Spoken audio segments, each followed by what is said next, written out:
Vasudevasutam Devam Kamsachanuramardanam Devaki Paramanandam Krishno Vande Jagadgurum. Welcome everyone, good morning.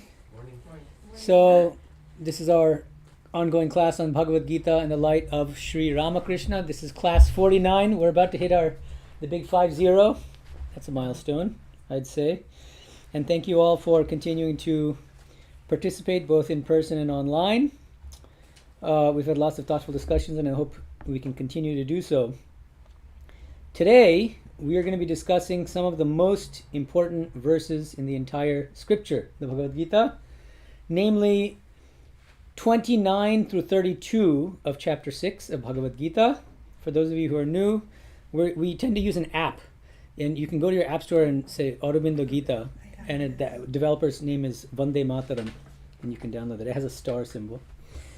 So you can follow along as we read the verses. These verses are extremely important, and he has a very interesting reading of these verses, as usual, I think, in the light of Sri Ramakrishna's teachings on Vijnana. These verses really strongly emphasize Vijnana Vedanta and an ethics grounded in the metaphysics of Vijnana Vedanta. At least that's his interpretation, and to some extent Tapasanji's interpretation as well. But it's worth looking into the nuances of these verses, and so that's what we'll try to do today. And a heads up, our next class is going to be next Sunday, a week from now, July 13th, 9:30 a.m. PST. And if we cover up to verse 34 today, which is a big if, we'll certainly cover up to 32.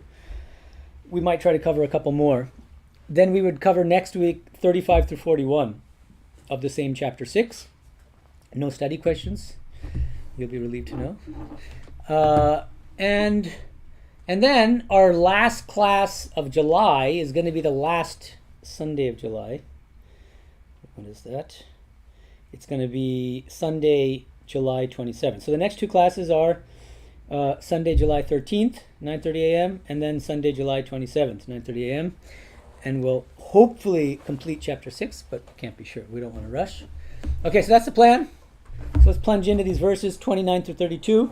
Please open your apps or your books and recite after me. This is verse 29. Sarva bhutastham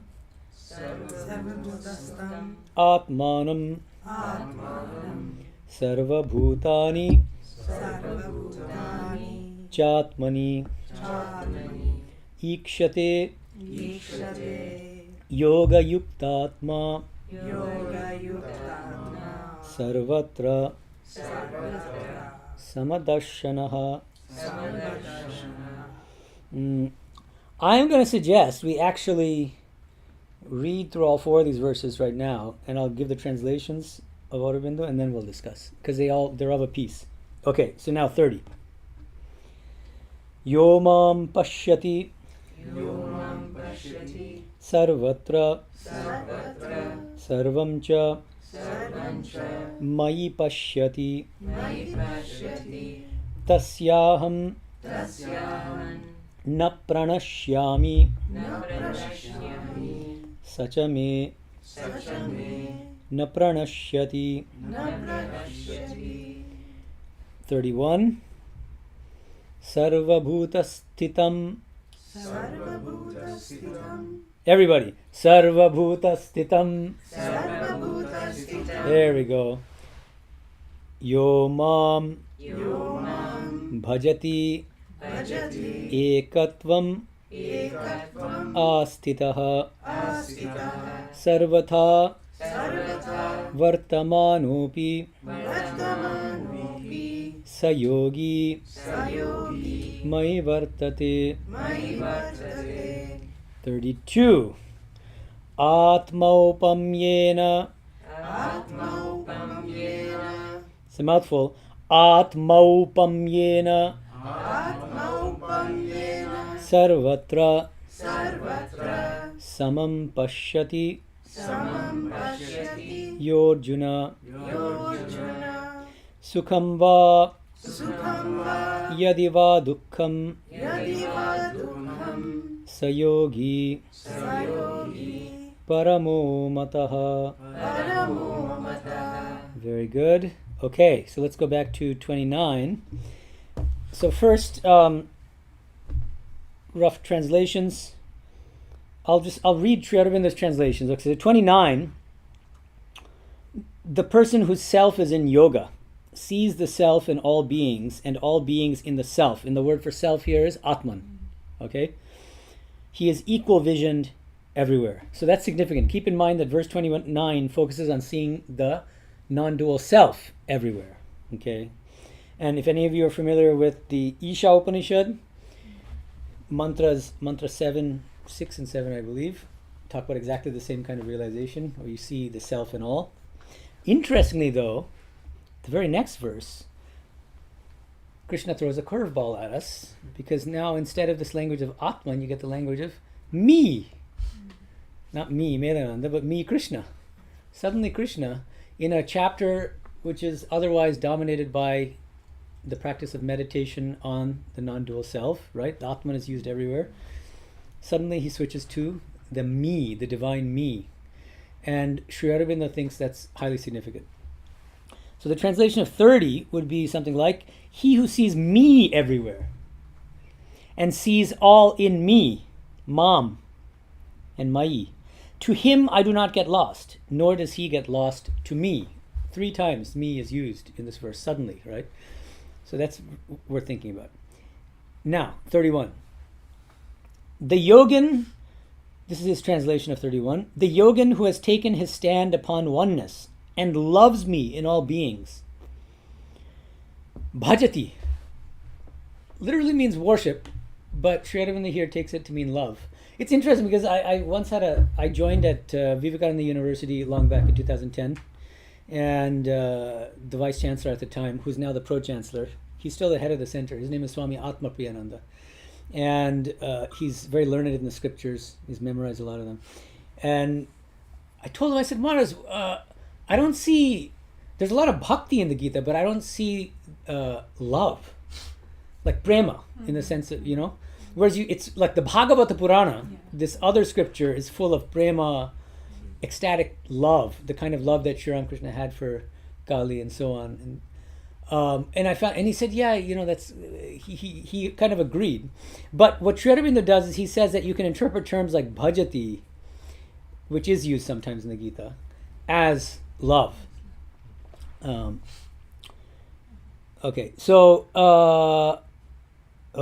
let me read his translation again. The yogin who has taken his stand upon oneness and loves me in all beings, however and in all ways he lives and acts in me.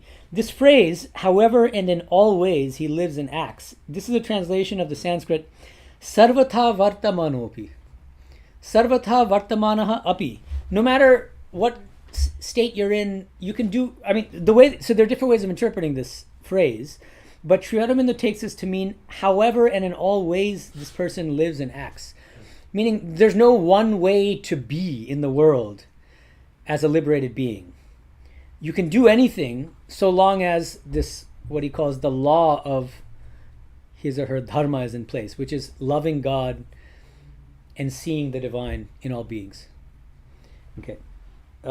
So Sri Ramakrishna would say, for instance, why should I see God only with my eyes closed? Why can't I see God with my eyes open? That kind of idea. Okay. And then his translation of 32. That person, O Arjuna, who sees with equality everything in the image of the self, whether it be grief or it be happiness, him I hold to be the supreme yogin. This is a very interesting verse which requires a lot of thinking and deep contemplation. And we'll think about the different interpretations. Tapasanji has one kind of interpretation, as you guys mentioned in the ones who did the homework. Tapasanji has one interpretation of, I'm not singling anyone out here. I wouldn't do such a thing. I'm not that kind of guy. Oh boy, okay. It's the ashwagandha tea. I've taken to ashwagandha tea lately. I'm enjoying it. Anyone have ashwagandha tea? I really like it. Okay. All right. So now we're back to 29. Now, here's what I suggest. I want to read to you Sri Aurobindo's entire running commentary on all 4 of these verses, which I've tried to kind of outline on the board here, because I think it's quite important. It's very original.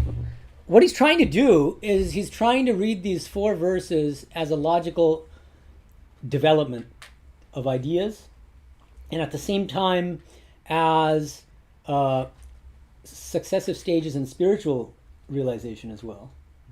Like, remember Sri Ramakrishna's teachings on jnana followed by vijnana, right? And so he's seeing something similar going on. Not that you can map on jnana onto any of these, but that there's a kind of sequential stages in spiritual realization as well. Seems to be. That's at least my reading, and we can talk about it. So these are pages 244 to 245 of Essays on the Gita. Sri Aurobindo says, "For when the Gita describes the nature of this self-realization and the result of the yoga which comes by nirvana of the separative ego mind, and its motives of thought and feeling and action into the Brahman consciousness, it includes the cosmic sense, though lifted into a new kind of vision." There's a lot here. In the previous couple verses that we've been discussing, it's describing the realization of Brahman through meditation.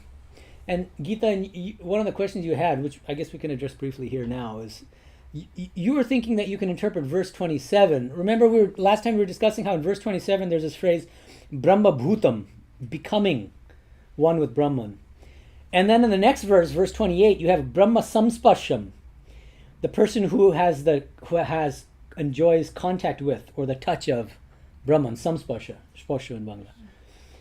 And Tapasinji kind of points out that there's a difference between these two things. And what I think you were suggesting in your responses is that maybe you can interpret the Brahma Bhutam in verse 27 as something like Nirvikalpa Samadhi, Sri Ramakrishna's salt doll melting into the ocean, becoming one with non-dual Brahman, followed by, in verse 28, more of a kind of, so that would be Sri Ramakrishna's jnana, reaching the roof. But that verse 28 could be likened, because of the Brahma Samspasham, and I think you have in mind Tapasanji's, because remember, Tapasanji says Samspasha implies some kind of, it's not radical identity anymore. In order to touch something, you have to be different from the thing being touched. And what you seem to be suggesting is that verse 28 suggests a kind of loving communion between the individual soul and the divine, the personal God maybe, or the Purushottama.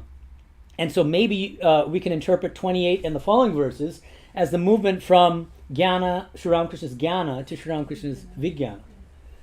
Is that right? Or am I misunderstanding? Because then it seemed like you were disagreeing with Tapasanji on the Samspasha, but I think his interpretation of Brahma Samspasha, I think, lends itself well to the mapping onto Ramakrishna's vijnana. What do you think?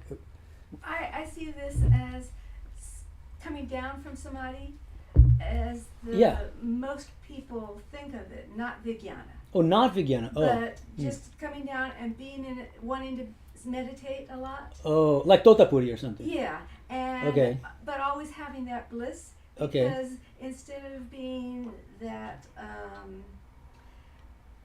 sparsha, I think there was a 522 said was talking about the senses. You're always in touch with the senses. And that brings people down. Well, this time people are always in touch with Brahman after samadhi. I see. And so they're not. Oh, you're not. Okay, so you can't try and take this person as an ordinary Jivan Mukta or something. Not like Jivan Mukta is ordinary, but as opposed to a Vijnani. As opposed to a Vijnani, right? So you're like the Totapuri type. Okay, and so the Samspasha here means they're always dwelling in a kind of Brahman. They're in touch with Brahman, even though they are no longer in samadhi. Is that the idea? Yeah. But the way I think about it, I'm just throwing this out there, that Ramakrishna will sometimes say things like, but the jnani is full of fear. You know, he's almost afraid of the world in a way, because he's afraid that the world might drag him back down into, drag him down from the heights of samadhi. And that's why Sri Ramakrishna asked him, he says, why do you meditate so much? You've already realized Brahman, right? And then he says, well, you have to scrub the pot, otherwise it might get rusty. But then what did Sri Ramakrishna say in response? What if the pot is made of gold? Then you don't need to scrub it, right? So anyway, I don't know if any of that's relevant, but I'm just thinking that... I don't know if that jnani that he was saying is a realized jnani. But Okay. he was saying the unrealized jnani is always full of fear. That's how I No, but then you're going closer to the Shankara interpretation. You know how Shankarites will interpret the gospel. Anytime Sri Ramakrishna will teach about jnana followed by vijnana, say, oh yeah, jnana there is just intellectual knowledge. But that's not realization. And then vijnana is full realization of the non-dual Atman, and so it's like no bhakti anywhere. But I don't think that's plausible because the way he explains jnana is reaching the roof. Salta melting in the ocean, that's realization. I don't see that as anything short of full-blown realization of non-dual Brahman. He uses the terms in both ways. I think the Gita uses it as the realized, but I think Ramakrishna uses Okay, it well, both to talk ways. about where, it depends on the context, but when he's talking about jnana and vijnana, I think it's always realization. That's my suggestion to you. But then it's not exactly your interpretation, but building on yours and kind of modifying your interpretation. I like this idea of reading verse 27 as Thakur's reaching the roof and attaining the state of jnana and the state of nirvikalpa samadhi, becoming Brahma Bhutam, becoming one with non-dual Brahman. And then you get verses 28 all the way up to 32 describing the movement into vijnana, the jnana to vijnana realization. And even there's a really interesting sequence in spiritual realization, because in 29 you get the vision of the self in all. Okay. And then in 29 you get 30, sorry. So 29 you get the vision of the self everywhere. In 30 you get the vision of me, Krishna, everywhere. And a number of you were discussing this, and Sri Aurobindo makes heavy weather of it. Oh, let me keep reading his commentary and then we'll come back. Okay. Now, Sri Aurobindo. He's now quoting his translation of 6.29. The man whose self is in yoga sees the self in all beings and all beings in the self. He sees all with an equal vision. That's what I'm summarizing up there, 6.29. Then he continues, all that he sees is to him the self. All is his self. All is the divine. Then he immediately goes on to frame what I would call an objection. In traditional Indian commentaries, the way that they tend to be written, Shankara does this and others, they have a Purva Paksha and a Siddhanta. Purva Paksha, for people who don't know these terms, I think it's useful to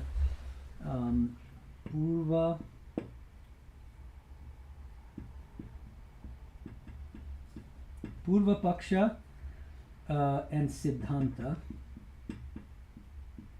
Okay, the Purva Paksha is a kind of I'm a academic philosopher, right? And so one of the things that we're trained to do and that we're expected to do when you're writing a paper is whenever you're defending a particular philosophical position, you need to anticipate possible objections. You have to say like, oh, but what if somebody were to say this against my position? And then you have to preempt that objection and say, well, here's how one could respond to that possible objection. So that's exactly what the Purva Paksha is. It's imagining how somebody might object to your own view and then responding to it. Okay.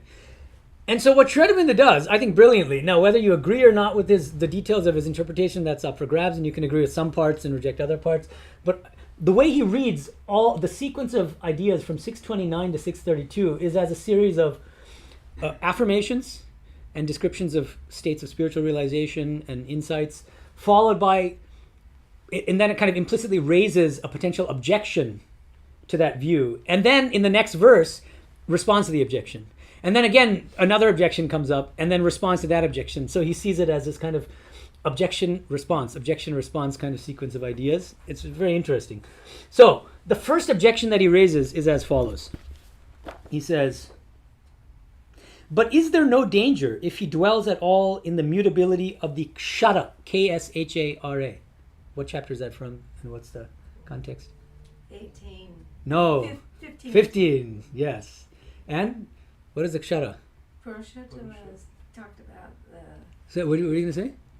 Oh, I just said, is it Purusha? Yeah, the three Purushas. Remember in chapter 15, which we haven't got to yet, but which is it colors his entire interpretation. It describes, and we just read it this morning in the morning chanting. On Sundays we happen to do it. So, three Purushas. Kshara Purusha, Akshara Purusha, Purushottama.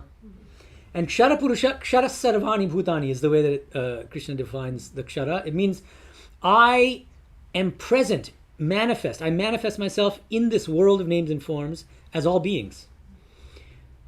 but this world is changing, right? So that's why he's saying, is there no danger if he dwells at all in the mutability of the kshara? This is always changing, this ever-changing realm of the kshara purusha, the divine manifest as names and forms. If we dwell there, isn't there a danger of his losing all the results of this difficult yoga, losing the self and falling back into the mind, of the divine losing him and the world getting him, of his losing the divine and getting back in its place the ego and the lower nature?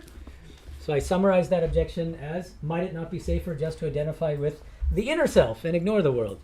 Self is within, right? So then better to ignore the world. Like Totapuri, who's always there's a certain kind of fear, right? 6.30 is how he sees the Gita responding to this implicit objection. It's not actually framed, but he's suggesting that that's what's raised. So he says, no, says the Gita, quote, now it's his translation of 6.30. He who sees me everywhere and sees all in me. So now the shift to me. To him I do not get lost, nor does he get lost to me. And then he elaborates on this and the significance of this me here. For this piece of nirvana, mentioned in the previous verses, though it is gained through the akshara. So now he's introduced two terms. The mutability of the kshara, and the akshara is identical to the non-dual self or the non-dual Brahman. Okay, you're with me? This immutable non-dual. Akshara means undecaying. Immutable self. Okay, so now, for this piece of nirvana, though it is gained through the akshara, is founded upon the being of the Purushottama. So now he's introduced all three of the Purushas from chapter 15. The akshara is grounded in the Purushottama, which is what Krishna declares himself to be. And in chapter 15, that phone ringing reminded me, I have to put my phone on silent. Okay, so thank you for that. Krishna says, I am beyond not just the kshara, K-S-H-A-R-A, the mutable kshara, this world. I am also beyond the akshara, he says, Krishna says in chapter 15. Aksharada vichottamaha. And here, Sri Aurobindo is quoting a phrase, matsamstham. So, for this piece of nirvana, though it is gained through the akshara, is founded upon the being of the Purushottama matsamstham. 6.15, it's a phrase used earlier in the same verse, in the same chapter, matsamstham, which means Brahman is grounded in me, Krishna, the Purushottama. And that is extended, the Purushottama is extended, the divine, the Brahman is extended too in the world of beings. And though transcendent of it, not imprisoned in its own transcendence. This is one of my all-time favorite statements of Sri Aurobindo's. That's why I quote it here, because I want you all to think about it. It's a very beautiful and philosophically, I think, devastating statement. The Purushottama is not imprisoned in its own transcendence. Well, we'll get to it in a second, what he means by that. One has to see all things as he and live and act wholly in that vision. That is the perfect fruit of the yoga. So let's pause there. Why do I like this phrase so much? See, first of all, his main purvapakshan almost always is classical Advaita Vedanta. Okay? He's always arguing with Shankara, whether explicitly or implicitly. And part of the reason is, you might think, why is he picking on Shankara? Poor old Shankara. No! It's the opposite. Shankara's philosophy is so hegemonic and has been so hegemonic for centuries. Not just in India, but now because of globalization and all that, throughout the world. When people think of Vedanta, they automatically in their mind equate Vedanta with Advaita Vedanta. So if anything, he's the Goliath. Shankara's the Goliath and Aurobindo's the David. Or in my order, it would be me as the David. And then okay. And so, yeah, he's too big. I mean, nobody needs to come to his aid to defend him because, he's it. He's the cool kids club in high school and everybody wants to be part of it. So yes, he actually says in a statement I read in my talk that I gave here a couple of weeks ago called on Sri Ramakrishna and Sri Aurobindo, in a 1909 essay, he says, Vedanta is mistakenly but very frequently equated with Shankara's Advaita Vedanta, but Shankara has given one very powerful interpretation of the Prasthanatraya, the Upanishads, Gita, Brahma Sutra, but it's only one interpretation. And the other thing is, because his philosophy is so life-denying, because it denies the ultimate reality of this world, it kind of pulls a rug out from Indian society. And that's one of the reasons, he says, why Indian society has not developed as much as it could have otherwise. And he says, now it's time to reinterpret these same great Vedantic scriptures in the light of the life and teachings of Sri Ramakrishna and Swami Vivekananda. He says it explicitly. Okay, and so that's what he's trying to do here. And so that's he's saying, look, like, and it's ironic to me that so many followers of Ramakrishna and Vivekananda are so reluctant to embrace their own originality and newness. They have to still keep pushing them back into, stuff them in the Shankara bottles. It's a very funny kind of situation that's going on. I don't understand it. It's a kind of collective madness. If he's God, surely he didn't come to just repeat the same thing that was said in the 8th century. I just think about it.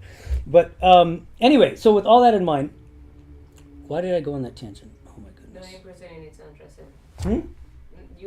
You were saying... Imprisoned in its own transcendence. Thank you. So now, see, Shankara says the ultimate reality is only Nirguna Brahman. Impersonal, attributeless, non-dual pure consciousness. And Shankara says, because it's attributeless, and because it's radically transcendent, it has nothing to do with this world, and in fact the world is unreal anyway. Okay. What Shraddha and Shankara's logic is this, that if it has any connection with the world, it gets tainted by it, and it compromises its non-duality. And Shraddha will say, using the kind of opposite kind of logic, he'll say, Shankara, he's implicitly saying this, your philosophy is imprisoning Brahman in its own transcendence. Because Brahman is transcendent, it's not allowed to manifest. You see how he's just like kind of like changing the perspective on the whole thing. He's not the first to do it. Abhinavagupta, so Kashmiri Shaivism, he makes a similar argument. There's a great shloka where Abhinavagupta, he was also a non-dualist. He believed in non-duality, but the non-duality of Shiva Shakti. So like Ramakrishna's Brahman and Shakti are non-different. And so Abhinavagupta will say, Shankara, why do you imprison, basically the same kind of language, why do you imprison Brahman in its transcendence? Then Brahman is no better than a jar. It ends up being kind of a Sankhya and Advaita. Yeah, a little bit of a Sankhya, kind of a duality. And he says, well, yeah, granted, if God is omnipotent and supremely powerful and supreme, why can't the divine also have the capacity to manifest and remain non-dual? How do you remain non-dual? Because everything is God. The world is also God. Think of the Chandogya Upanishad metaphors. Clay being shaped into differently shaped pots. Gold, molten gold, being shaped into golden earrings and golden bracelets and golden necklaces. Right? Every name and form is like that. Real manifestations, real formations of Brahman. But Shankara won't admit that. He'll say Vivartavada, which means this world is an illusory appearance of Brahman. Like when we see something that we think is a snake, but when we get closer we realize, oh wait, it was a rope all along. All these names and forms are an illusion, right? So Sri Aurobindo thinks that there's very strong evidence that what the Gita teaches is not the Advaita of classical Advaita, but what he calls the real Advaita. And again, he's using this phrase to poke Shankara. But there's a point to it. And he uses that phrase much later in the textbook, as far as I remember. The real Advaita taught by the Bhagavad Gita is that the sole reality is the impersonal, personal, divine Purushottama, which is not imprisoned in its own transcendence, and therefore playfully manifests as everything in the world. And in these verses, we get Krishna's description of the spiritual realization of the immanent divine, of the Purushottama manifesting as everything in the world, after we become Brahman in verse 27. See what I mean? So again, I do think that somehow 27, your comments help me to map these, but I see 27 as kind of mapping onto Ramakrishna's Vijnana, reaching the roof. And then the subsequent verses as the come down, the Vijnana realization. Another thing I wanted to mention is, so now, with regard to this objection, that first objection, might it not be safer just to identify with the inner self and ignore the world? No. Why? Because that self that you become one with by reaching the roof in the state of Nirvikalpa Samadhi, that itself is grounded metaphysically in the Purushottama, the impersonal, personal, infinite, divine Purushottama. Which means what? And that Purushottama is everything in this world, is extended in this world as everything. Which means when you come to the world, you're not losing anything. You're not losing the self, you're not losing the Purushottama. Because with your eyes closed, you're one with the divine. With your eyes open, you're still one with the divine. That's the beauty of it. at the level of the kshara, the divine manifesting in the mutability of the kshara Purusha. Okay. And one thing I wanted to mention, because we're talking about Sri Aurobindo's commentary, and I think it's also useful to think about it in the context of Sri Ramakrishna's teachings. Sri Aurobindo wrote an essay around 1912 called The Yoga and Its Objects. I mentioned this long back when we read an academic article of mine on his interpretation of the Gita. Okay, and I quote from this. There, he distinguishes 3 stages of spiritual realization. Okay, and I want to read you briefly what these 3 stages are and how we might think about these verses in that light. He says, the first stage is Advaitic Atma-jnana, knowledge of the Atman, the knowledge of the one divine impersonal existence from the perspective of which, quote, the one may seem to be the only reality and everything else Maya, a purposeless and inexplicable illusion. Brahma Satam Jagat Mithya, what does this correspond to in Ramakrishna's teachings? Jnana, very good. But now it gets kind of interesting. And Sri Aurobindo himself in 1908 claimed to have attained this realization when he was meditating under the guidance of Vishnu Bhaskar Lele. Second and third stages, try to figure out what the difference is between second and third stages here. In the second stage, one perceives that same Atman, which you've already realized as your true self in the state of Nirvikalpa Samadhi, as, quote, informing and filling everything, until one finds that, quote, even the names and forms are Brahman. Second stage, that same self is everything. I see this as mapping quite nicely onto verse 29, where you see the self and all. But now note, third realization, final stage, he says, but the crowning realization of this yoga is when you become aware of the whole world as the expression, play, or lila of an infinite divine personality. I see this as just the Purushottama of the Gita. When you see in all, not the impersonal Sadatman. This is how I see him distinguishing the second stage of realization with both of these, second and third, are kind of both like or dimensions of Ramakrishna's Vijnana. But the difference is, in the second stage, you're seeing the self, the non-dual self and all. In the third stage, you're seeing the divine Purushottama and all, the infinite. So let me continue. When you see in all, not the impersonal Sadatman, which is the basis of manifest existence, although you do not lose that knowledge, because it's grounded in the second stage, right? Where you see all names and forms as Brahman or Atman. But Sri Krishna, who at once is, bases, and transcends all manifest and unmanifest existence. You see, I think he has in mind Gita, because you have to keep in mind, 1912 means he was in jail in Alipur for his political activities. He was a freedom fighter, 1908 to 1909. He said himself, he was intensively practicing the sadhana of the Gita, and then realized Vasudeva as everything through that practice.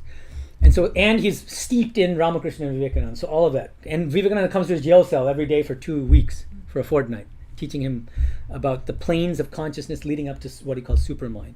So all that. So I see this I think he has in mind the triple Purusha doctrine in chapter 15 of the Gita.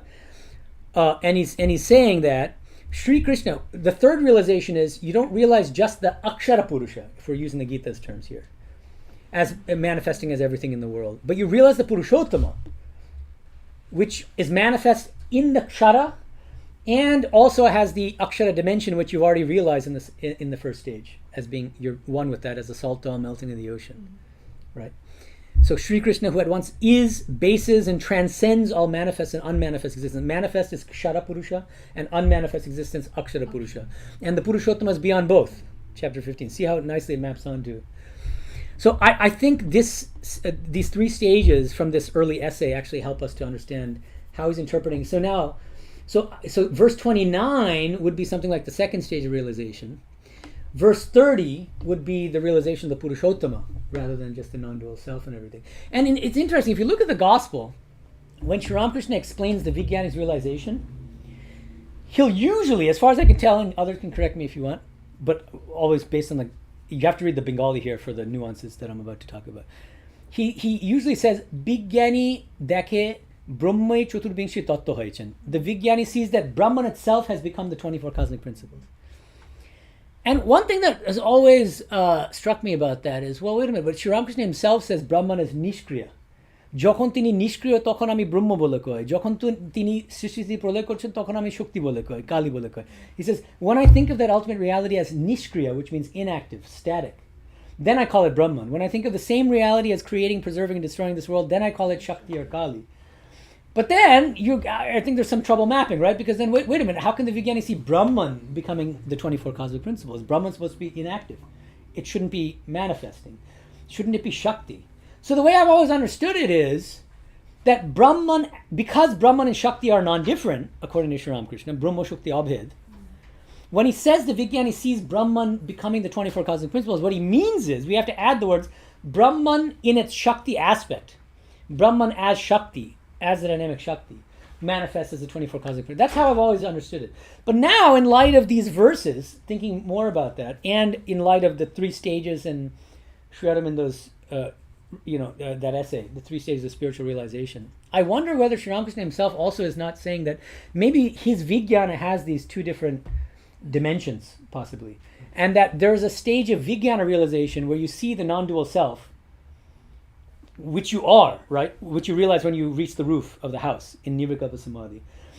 There's a stage when you see that same non-dual self permeating everything.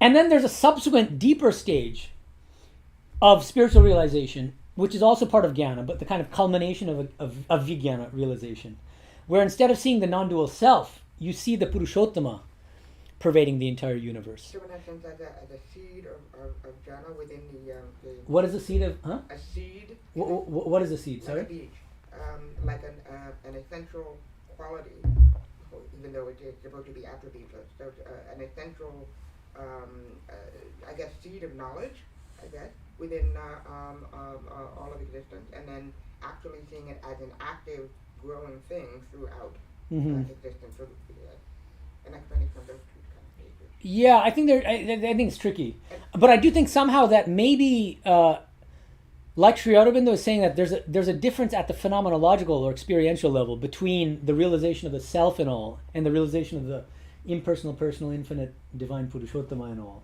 So, and an explanation of the beginning of the game, of the beginning of the Leela, as it begins to actually start to create and actively. And then the realization of Purushottama and all would be like the full-blown, the seed growing into the tree and whatever. Yeah, maybe. Could it be what you first said, that the non-dual Brahman and the Saguna Brahman or Shakti are the same, but when he's looking at it as seeing it all as Brahman in creation, then he's looking at Shakti in a different light than just looking at Shakti as creation. It's like looking at Vijamaya instead of Avijamaya. Do you mean to say that as a Vijnani, once you realize that Brahman and Shakti are abhed, when you see Brahman becoming everything, you're seeing everything. So it's Bhajananji, a very senior monk of our order who's a vice president now, Bilimut, he would use a parabola diagram and say that there's a realization of God that happens at the trough, on the left side trough before you get to the peak, which is like realization of Saguna Brahman. And it could even be in this entire world. It could be a panentheistic realization of the personal God in everything. Peak is reaching the roof for Ramakrishna, Jnana, Nirvikalpa Samadhi, you become one with Brahman, Brahmabhuta, you lose external consciousness, the world might feel to be an unreality, something like that. But then he says, when you come down from that as a Vijnani, the right-hand side trough of the parabola is like the Vijnani who sees God in everything, except that God is not just Saguna anymore. It's not just the personal, maybe that's what you're getting at, but that's Brahma Shakti. Because you've reached the peak of the parabola, you've already realized your oneness with Brahman, and now coming back, seeing the divine in everything, it's not the same kind of experience as when you were on the left-hand side of the trough, something like that. Yeah, so I think that might also be part of it. That's useful. And 31, verse 31. Oh, I want to keep reading his commentary. Oh, because I want to. Okay, so far we're now at okay. So now at 30, then he says, now another objection might come up. But why should we act? Even if the non-dual self is grounded in the Purushottama is grounded in everything, still, why can't, God is within, God dwells in our hearts, And so isn't it still, like, why should we act? It could be optional, right? And so why not just sit still? It'll be less trouble. So that's the next question. This is the bottom of page 244. Sri Aurobindo, but why act? Is it not safer to sit in one's solitude, looking out upon the world, if you will, seeing it in Brahman? So you are seeing everything as Brahman. In the divine, but not taking part in it, not moving in it, not living in it, not acting in it, living rather ordinarily in the inner samadhi. Like what Naren, the future Vivekananda, wanted. And he said to Ramakrishna, I just want to be in samadhi, once in a while take a little milk, and then Ramakrishna gave him the scolding of a lifetime. Okay. Should not that be the law, the rule, the dharma of this highest spiritual condition? No, again. And then the answer is 6.31. For the liberated yogin, there is no other... For the liberated yogin, there is no other law, rule, dharma than simply this: to live in the divine and love the divine. The word bhajati in 6.31, he's interpreting as love here. Love the divine and be one with all beings. His freedom is an absolute and not a contingent freedom, self-existent and not dependent any longer on any rule of conduct, law of life, or limitation of any kind. He has no longer any need of a process of yoga because he is now perpetually in yoga. Quote, the yogin who has taken his stand upon oneness and loves me and all beings. However, and in all ways he lives and acts in me. This is Sri Aurobindo's translation of 6.31. Sarvata vartamanopi. See how he's interpreting the phrase sarvata vartamanopi? You don't need to run off to a cave. You don't need to renounce all physical actions. You don't have to live like a monk. You can be a person of the world and still be a vijnani, as long as you're in touch with the divine. Then he says, this is one of my favorite sentences here. He says, the love of the world spiritualized, changed from a sense experience to a soul experience, is founded on the love of God, and in that love there is no peril and no shortcoming. The love of the world spiritualized. It's like we all love the world, but we love it through our senses, right? And as sense objects but the love of the world spiritualized. What does it mean to change our love, to transform our love for the world? How do we spiritualize it? When instead of having a sense experience of the world, we have a soul experience of the world. We see everything as divine, as spiritual, right? It's founded on the love of God, and in that love there is no peril and no shortcoming. And then he says something else, very psychologically profound. He says, fear and disgust of the world may often be necessary for the recoil from the lower nature, for it is really the fear and disgust of our own ego which reflects itself in the world. This is extremely profound. It really hits home for me because toward the end of my PhD, I decided I wanted to be a monk pretty early on, 2003, something like that. And I just joined this grad program. And then I decided I'm going to finish my PhD, take another 6 years, and then move to India and be a monk. But I was still fine. Like, I was wearing Western clothes and all that. But toward the end, I was getting literally disgusted with even pants and shirt, with just being in the world. It was like literally revolting to me. And I would tell my friends, I was like, I just see selfishness everywhere. And then I realized later, when I renounced, I dumped all my clothes in a box and my parents donated to Goodwill or whatever they do with it. What I was seeing outside is actually a projection of what I saw inside, right? That selfishness that was within me that I was trying to overcome or renounce, I was projecting that outward. And it's very funny because, like, the last thing I wanted to do was to stay in the U.S. I thought that the U.S. is this land of Maya and it's materialistic. And so I went to India. I was very happy. I'm very grateful for my 13 years as a monk in India. But then after 13 years, I was starting to think to myself mentally. I didn't actually have to say anything verbally or to anybody. But I was like, all right, I've had my experience in India. And I started seeing the good sides of the U.S. And seeing exactly what Sri Aurobindo was talking about, which is that the things I was reacting against in the West, I'm not saying it's not materialistic, but actually materialism is everywhere. And it's in India as much as it is in the West. But that the West has certain spiritual qualities which India doesn't have. This is something Swami Vivekananda noticed when he came here. He says, in India, the Indians talk big about the loftiest flights of Vedanta, but practical Vedanta you'll find more in the US. What did he mean by that? Equality. It's striking. Like you walk into an Indian university and everybody's yes sir, Professor so-and-so. And in the US, you talk to each other by their first name, especially if in grad school. Like, if you're in a seminar, you call the person, Diane or Henry or whatever it is. And there's a flattening of hierarchies. A 21-year-old intern at Google can make a suggestion to the CEO of Google in the US. If it's a good idea, right? Is that thinkable in India? Maybe these days, but because of globalization. But in the past, no way. It's more about hierarchies. But where's Vedanta then? Right?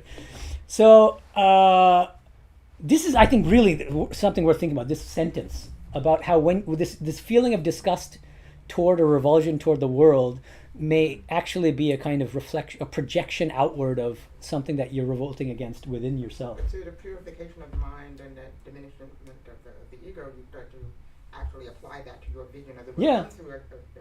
Yeah. Swamiji says it elsewhere. He says you only see evil in the world as long as there's evil within you. And the moment you purify yourself of evil, you'll see everything as divine. It's like Sri Ramakrishna would say, I see mother as everything, and so even that wicked person, I know that person to be wicked in a certain sense, but I don't see him as wicked because I see Divine Mother playing in the form of this wicked person also. So I have nobody to blame and nobody, you know what I mean? Nobody to shun. That's why I see, one of my favorite stories of Sri Ramakrishna is the one about the two weaver women. I've talked about it a lot, so you guys all know it, right? But one weaver woman comes to the other weaver woman friend's house, and that other weaver woman has this really beautiful ball of yarn, and that friend starts eyeing it. She wants it. It's a really nice, so she'll make a beautiful sweater out of it.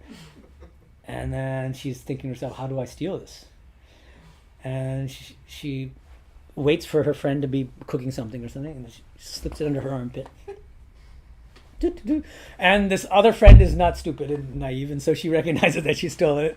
So she comes up with a plan. She goes, okay, come, let's dance together. I feel so full of joy. Come, my dear. And she pulls it up. And then this weaver woman, she's like, okay. And then she's dancing with one hand raised because she's tucking the ball of yarn under her other armpit. And she says, and then she says, why should I be like that? Why shouldn't I dance with both arms raised? What does it mean? I think he's contrasting it from a very high spiritual standpoint, the Jnani's standpoint with the Vijnani's standpoint. The Jnanis are... Yeah, why? Because the moment he comes out of samadhi, he's in fear. Totapuri, I gotta scrub that brass pot. I gotta do it. No, the world, I got stomachache. I should kill myself. Like, it's a, this kind of, there's always a fear. Sri Ramakrishna had throat cancer. He left that way, no problem. Right? He says, I want to dance with both hands raised. Why should I see God only with my eyes closed? Why shouldn't I see God with my eyes open also? So I think that's the... One noted of the flute kind of played a whole flute. Huh? Yeah, the same thing, the flute metaphor where he says, why should I play only one note on the flute? I want to play ragas and raginis on the flute and commune with the divine in many different ways, in many different kinds of relationship, right? Okay, finally, verse 32, finally means at least in this tetrad of verses. Where are we now? Okay, final objection, which he sees verse 32 as answering. Objection, but shouldn't we still shun the lower reactions and impulses? Let's see how he develops this objection and then responds to it. Oh my goodness, my book is really falling apart here. Okay, then he says, but at least, this is page 245, but at least the things of the lower nature will be shunned and feared, like avidyamaya, what Ramakrishna calls it avidyamaya, lust and anger, the six enemies, selfish qualities. The things which the yogin has taken so much trouble to surmount. So we had to get rid of avidyamaya to reach vidyamaya and then God realization. He says no, 632 says no in an interesting way. Not this either. All is embraced in the equality of the self-vision. Quote, he's translating 32. He, O Arjuna, who sees with equality everything in the image of the self, atmaupamyena, whether it be grief or it be happiness, dukkham or sukham, him I hold to be the supreme yogin.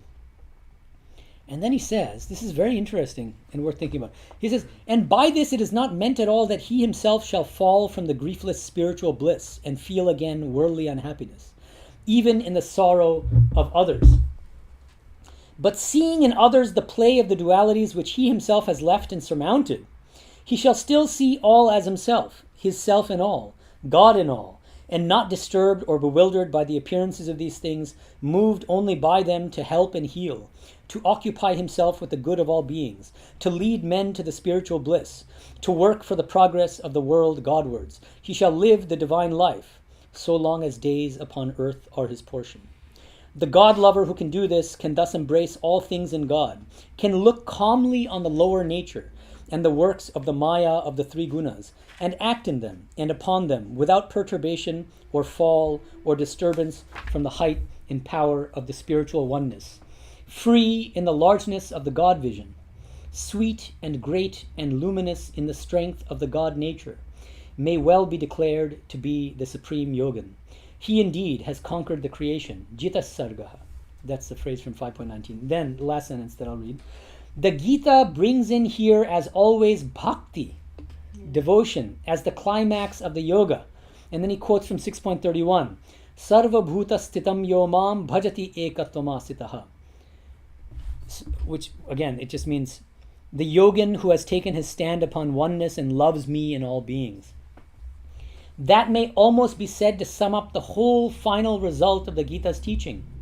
Whoever loves God in all, and his soul is founded upon the divine oneness, however he lives and acts in God. I think that's a nice way to put it. And the third study question was, which of Sri Ramakrishna's teachings can help us to illuminate these verses? And a number of you, mostly online, suggested Shiva Jnana Jiva Seva. Serve others in a spirit of worship by seeing the divine in all. And the way that Sri Aurobindo sees the sequence of these verses developing is that 29 and 30 lay out the kind of metaphysical realization of the non-dual self, and then subsequently the impersonal, personal, infinite Purushottama, manifesting as everything in the world. And then 32 is a kind of ethical... Tapasanji explicitly draws this out. I think both of them are quite explicit, actually. I mean, what I just read in Sri Aurobindo's commentary.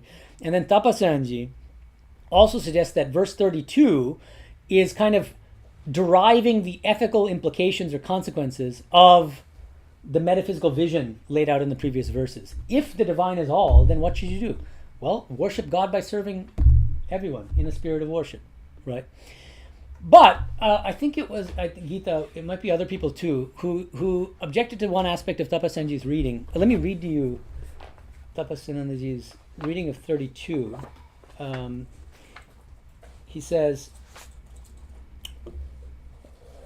okay, well, this is his, I'm going to read this paragraph. We have a little time, so. Okay, he says, I'm going to read the whole thing. This is page 189, footnote 5, and he's explaining all four of these verses, 29 to 32. Tapasanji says, these verses are of considerable metaphysical, ethical, and psychological importance. These are: 1. Metaphysically, it asserts the unity of all existence in a spiritual self, capital S, which is both impersonal and personal, and emphasizes the intimate relation between that spiritual self and the individual self. Now, one thing that one of you at least pointed out, Shubho, I believe, there are too many people to keep track of here, but I think it was Shubho. He noticed this. See, he points out that Sri Aurobindo notices the nuances of language and the difference in language between verse 29 and 30. In 29, there's a language of Atman, seeing the Atman everywhere. In verse 30, it's Mam, it's me, Krishna the Purushottama. And Sri Aurobindo emphasizes that difference and then says how you move from this realization of the self to a realization of the Purushottama permeating everything. But that Tapasanji is kind of not quite as clear in distinguishing these two verses in that way. And instead, he's already reading into the Atman.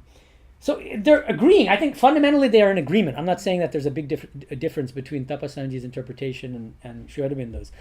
But I think maybe he jumps the gun a little bit, Tapasanji, in not distinguishing phenomenologically or experientially between verse 29 realization and the verse 30 realization. Okay. For in verse 29, the yogi is said to see the self in all, and all in the self.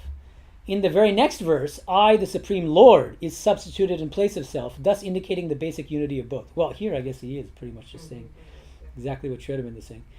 Okay, and then 2. Ethically, it teaches the most universal principle of ethics. Now he gets to verse 32. To do towards and feel for others' selves as for one's own self is the highest principle of ethics. This is the implication of seeing the self in all and all in the self. This is called the golden rule, right? Mm-hmm. Do unto others as you would do to yourself.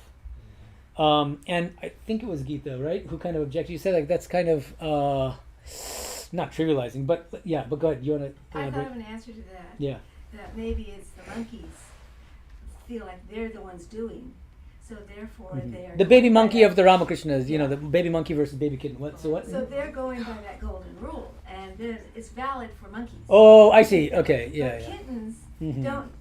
They just do whatever mother places before Right. them, and that puts it in a whole different light. Like Yeah. Aurobindo was saying, love God and what was like basically do I see. God's will. Oh, okay. No, I get what you're saying. Okay, so baby monkey means there's still a sense of doership, and there's a spiritual practice is based on self-effort. And so it's kind of like, I need to follow the golden rule. It's a kind of ethical maxim that you follow. And when you're faced with a difficult situation, you bring it, I've got to remember the golden rule. And then wait, I shouldn't be angry at this person. I should love him. And then when you gradually evolve toward becoming the baby kitten, first of all, your sense of doership diminishes, and you become more and more, you get this feeling that you've completely surrendered to Divine Mother, and that you're just an instrument in her hands, and you just say mew mew. And at the same time, you don't need to then consciously think about applying this as an ethical maxim. But even, I do wonder, I think maybe this verse captures both. And so that's what you're suggesting. Like, there's an earlier stage in spiritual practice, in spiritual evolution, where you can treat this as a kind of golden rule, where you consciously apply it as a baby monkey, and then as you evolve further in spiritual life and you become more of a baby kitten, this becomes a spontaneous outflowering of seeing the divine in everything. That's not a conscious maxim that you apply, but something that you spontaneously do. You serve others spontaneously because you see nothing but the divine. So how can you not serve others and worship others, right? In that sense. So yeah, I thought that was nice.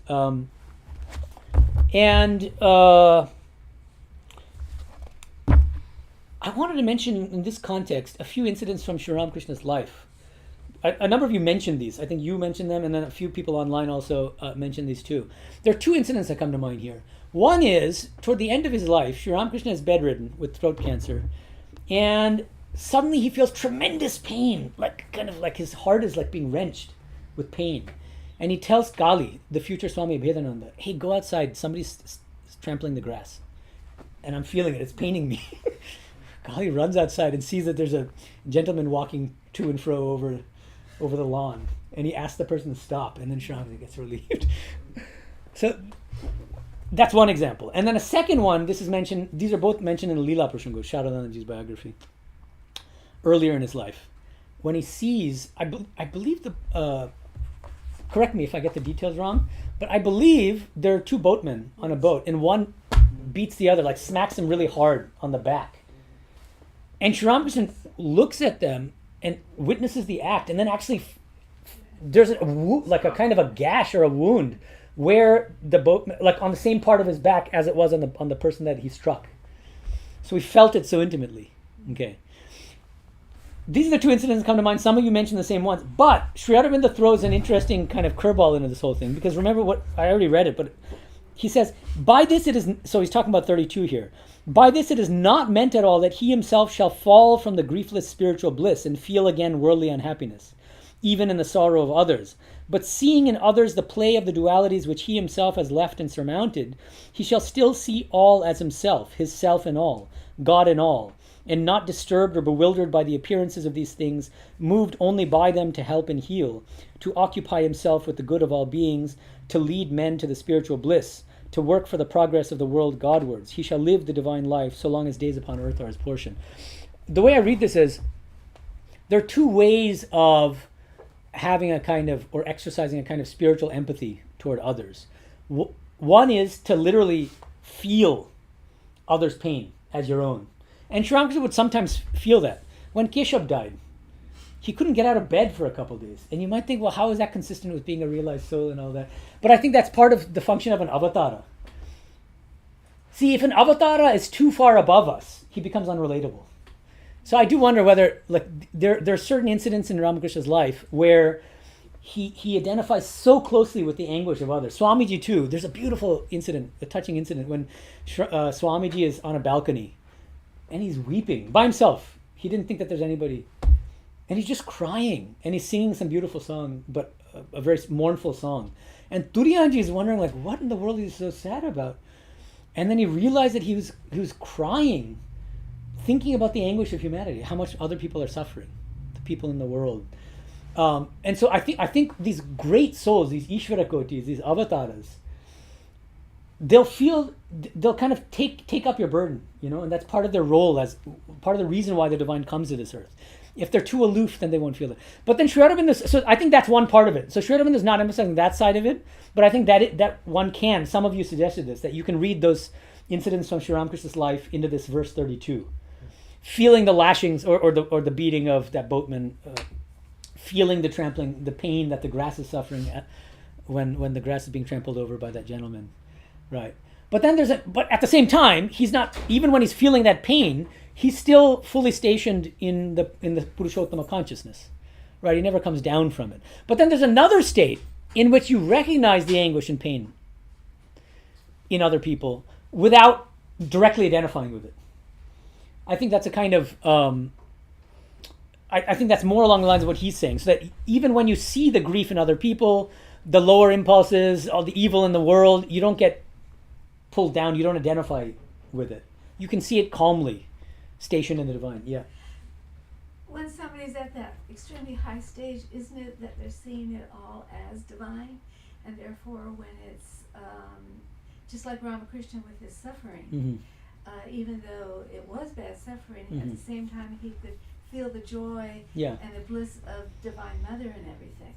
Yeah. And so I personally think that yes, the Avatar gives these examples, but also they're an example of the Jnani that is so in tune with Mother that they feel bliss and at the same time they feel the joy and sorrow.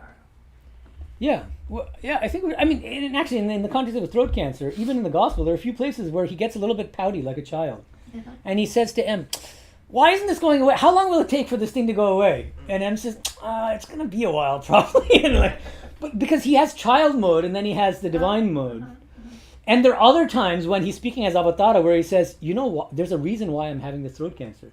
And he says, it's to separate the antaranga from the bahiranga, the inner circle from the outer circle. The outer circle people are going to be very unimpressed with the fact that a great realized soul is having throat cancer. It's like, he's not powerful enough to cure his own, illness? Give me a break, man. What kind of saint is this? He's like, those are the bahiranga, they might, but I don't really care about this so much. The people who love me and know me as the divine in spite of the fact that I'm suffering from this throat cancer, they're my inner circle.